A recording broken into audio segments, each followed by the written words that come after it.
श्री शिवाय नमस्तुभ्यम। हम सबको पता है कि 11 मार्च को भौम प्रदोष या फिर बहुत सारे लोग इस दिन को रंग भरी प्रदोष के नाम से भी जानते हैं और इस बार की ये प्रदोष मंगलवार के दिन पड़ रही है। काफ़ी ज़्यादा लोग परेशान हैं अपने इच्छाओं को लेकर के, साथ ही साथ लोग परेशान हैं अपने घर की बीमारियों को लेकर के।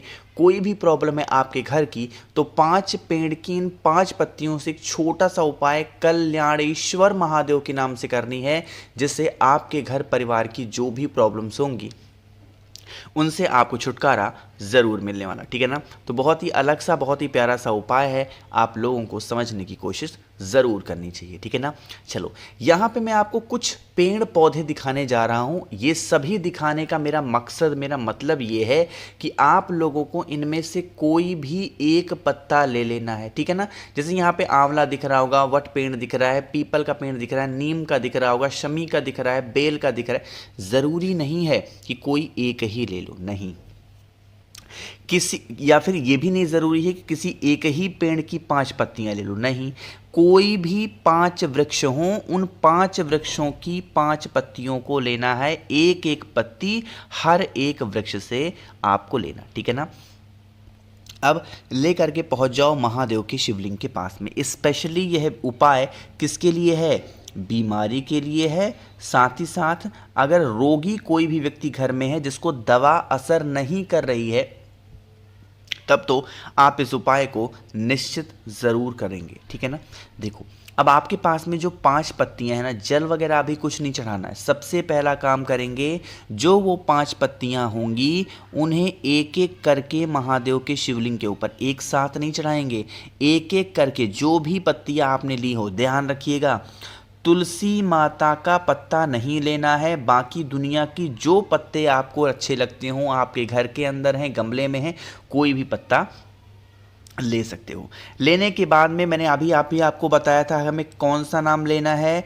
आप सभी लोगों को कल्याणेश्वर महादेव का स्मरण करके 5 वृक्ष की 5 पत्तियों को समर्पित करना है और फिर 1 लोटा शुद्ध जल तांबे के लोटे से श्री शिवाय नमस्तुभ्यम का जप करके चढ़ाना। अब मेरी बातों को सुनिएगा। जब हम पत्तियों को चढ़ाएंगे, कल्याणेश्वर महादेव का नाम लेंगे, लेकिन जब जल चढ़ाएंगे उन पत्तियों के ऊपर तो श्री शिवाय नमस्तुभ्यम का जप जरूर करना होगा। ठीक है ना। करके देखिएगा आप सभी लोग इस उपाय को, आपके घर परिवार में किसी भी प्रकार से कोई संकट नहीं आने वाला। ठीक है ना। पहला उपाय आपको समझ में आ गया है। आगे बढ़ते हैं इस वीडियो के हम लोग अपने दूसरे उपाय की तरफ, जो कि हमें करना है लाल चंदन के साथ में। यह जो स्पेशली लाल चंदन का उपाय मैं आपको बताने जा रहा हूँ, यह होगी आपके घर की लड़ाई झगड़े को दूर करने के लिए। आज के टाइम पे ना ये एक फैशन सा बन गया है घर में लड़ाई झगड़ा करना। बहुत सारे ऐसी महिलाएं हैं जिनकी वजह से घर में लड़ाई होती है और पुरुषों की वजह से तो अक्सर घरों में लड़ाइयाँ होती ही हैं। जो भी प्रॉब्लम चल रही है, इस उपाय को करेंगे। इसके लिए आप सभी को 2 चीज़ों की आवश्यकता पड़ेगी। सबसे पहले तो महादेव की प्रिय चीज़ आपको लाल चंदन लेनी है। लाल चंदन इस बार आपको गीला नहीं लेना है, सूखा वाला लाल चंदन आपको चाहिए होगा। साथ ही साथ आप सभी को इस प्रकार से लेना होगा इत्र। ध्यान रखिएगा, इत्र को यहाँ पे मैं कई फ्लेवर में आपको दिखा रहा हूँ, बहुत सारे हैं। कोई ज़रूरी नहीं है कि जो मैं दिखा रहा हूँ वही लेना है, कोई भी इत्र आप इस्तेमाल कर सकते हैं। इत्र लेने के बाद में आप सभी को महादेव की प्रिय चीज़ लेनी है, जो कि होगी एक बेलपत्र। यहाँ पे जो मैं तरीका आपको बताऊंगा उस तरीके को ही अप्लाई करके आप सभी लोग इस उपाय को करेंगे, है ना। यह उपाय हम कर किसके लिए रहे हैं? यानी कि लड़ाई के लिए कर रहे हैं। घर में हमारे क्लेश होता है, उस क्लेश को दूर करने के लिए कर रहे हैं, यही तो कारण है। सबसे पहला काम, आप इस उपाय के लिए 2 लोटा जल लेंगे। ये नहीं ज़रूरी है कि आप इस उपाय को मंदिर में करेंगे, घर पे कहीं पे भी कर सकते हो। 1 लोटा जल जब आप महादेव के शिवलिंग के पास जाएंगे, पहुंचते ही सबसे पहला काम करना है 1 लोटा जल चढ़ाना। ठीक है ना। जल चढ़ाने के बाद में जो जल शिवलिंग के ऊपर लगा है, अपने हाथों से अच्छे तरीके से जल को क्या करोगे? पोंछ देना। पोंछने के बाद में मैंने आप सभी को दिखाया है इत्र। जिस भी तरीके का इत्र आपके पास में है, कुछ बूंद इत्र की महादेव के शिवलिंग के ऊपर गिरा देना। ठीक है ना। गिरा दिया, और कुछ बूंद का मतलब 1-2 बूंद नहीं, थोड़ा सा 10-20 बूंद गिरा देना, हल्के से, अच्छे से, ज़्यादा मात्रा में। गिराने के बाद में मैंने आपको लाल चंदन दिखाया, वो भी कौन सा कहा था, सूखा वाला। तो वही सूखा लाल चंदन इत्र के ऊपर डाल करके अच्छे तरीके से अपने हाथों को आपको रगड़ना है, मलना है, जिससे क्या होगा, आपके घर परिवार में किसी प्रकार से लड़ाइयाँ नहीं होंगी। नाम कौन सा लोगे जब लाल चंदन का लेपन करेंगे, तो आप सभी को हाट केशवर महादेव का स्मरण करके आप सभी लोगों को चढ़ाना होगा, ठीक है ना। लाल चंदन हो गया। अब जो आपके पास में बेल पत्र है, अब उस बेल पत्र को इसी लाल चंदन के ऊपर रखेंगे, जिसकी डंडी हो जाएगी माता अशोक सुंदरी की तरफ और पत्ती का पोर्शन होगा आपकी तरफ, ठीक है ना। यहाँ पर ऐसे करके फेस रखिएगा उत्तर दिशा। और मैंने आपसे 2 बार जल कहा था लेने के लिए। 1 लोटा जल तो आपने स्टार्टिंग में चढ़ा दिया, अब जो बाकी का 1 लोटा जल होगा, उस जल को महादेव के शिवलिंग के ऊपर इसी बेल पत्र के ऊपर अगर आप चढ़ाते हैं, तो इससे हमारे घर परिवार में जिस भी वजह से घर में लड़ाइयाँ झगड़े क्लेश होते हैं, वो क्लेश की जो संभावना होगी खत्म होगी। अभी वीडियो खत्म नहीं हुई। जब आप जल को चढ़ाओगे, जल क्या होगा, बहता हुआ नीचे गिरेगा। इसी जल को रोकना, इसे लेके आप अपने घर पे चले जाना। पूरे घर में जितने भी रूम्स हो, कमरे हों, सभी कमरों में इस जल का छिड़काव मात्र कर देने से हमारे घर में परिवार में कभी भी लड़ाई झगड़े नहीं होते, ठीक है ना। करिएगा ज़रूर, ठीक।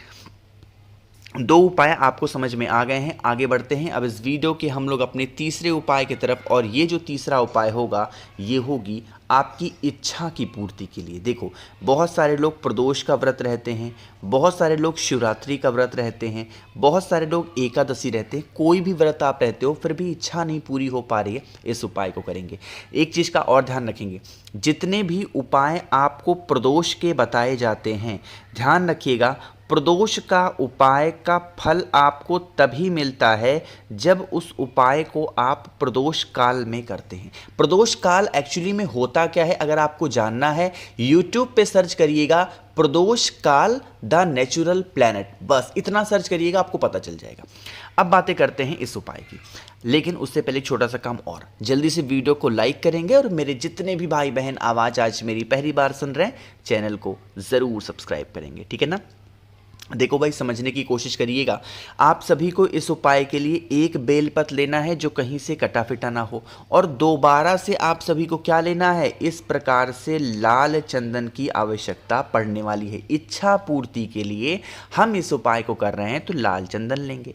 लाल चंदन के साथ में आपको ठीक है, घी भी ले सकते हो आप, दही भी ले सकते हो आप, शक्कर ले सकते हो आप, क्या ले सकते हो, शहद ले सकते हो। कहने का मतलब क्या है कि पंचामृत में इस्तेमाल होने वाली कोई भी एक चीज़ का इस्तेमाल आप कर सकते हैं, कोई भी एक चीज़, ठीक है ना।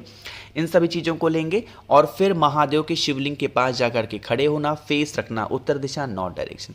सबसे पहला काम करना है, जो आपके पास में जो भी पंचामृत से रिलेटेड चीज़ें आपने ली हैं, उनका लेपन पहले महादेव के शिवलिंग के ऊपर करेंगे। सबसे पहले लेपन करने के बाद में जो आपके पास में बेलपत्र है, अब उस बेलपत्र को आप सभी लोगों को इसी जो पंचामृत लिया था आपने, उसी के ऊपर बेलपत्र को समर्पित करेंगे अपनी मनोकामना कह के। और जो भी आपके पास में लाल चंदन है, उस लाल चंदन का लेपन माता अशोक सुंदरी के स्थान पे करके, और फिर 1 लोटा जल अगर आप चढ़ाते हैं, तो जिस भी इच्छा से आप इस उपाय को कर रहे हैं, वो विशेष वो इच्छा आपकी बहुत जल्दी पूरी हो जाएगी, ठीक है ना। करिएगा ज़रूर। हम लोगों ने यहाँ पे 3 उपाय की बातें कर ली हैं। आगे बढ़ते हैं अब इस वीडियो के हम लोग सबसे आखिरी और बहुत स्पेशल से उपाय की, जो कि हमारा चौथा उपाय है। समझने की कोशिश करते हैं इस उपाय के बेनिफिट क्या हैं। धन प्राप्ति, मतलब घर में पैसों की कमी है, किल्लत है, तो आप इस उपाय को करेंगे। इसके लिए हमें एक महादेव का नाम ध्यान रखना होगा, और वो नाम कौन सा है, कुंद केशवर महादेव। क्या नाम है, कुंद केशवर महादेव। तो आप सभी लोगों को पहले तो एक बेलपत्र लेनी है बहुत ही प्यारी सी, और तांबे का लोटा लीजिएगा, उसके अंदर जल भरेंगे, कुंदकेश्वर महादेव के नाम से जो बेलपत्र आपने लिया है कलश के अंदर डाल देना और अपने पूरे घर में जितने भी रूम्स होंगे, कमरे होंगे, सभी कमरों में इस जल को घूम लेना लेकर के और फिर उसी जल को बेलपत्र के साथ में वही नाम फिर से बोलना है, कुंदकेश्वर महादेव के नाम से ही जल चढ़ा दे।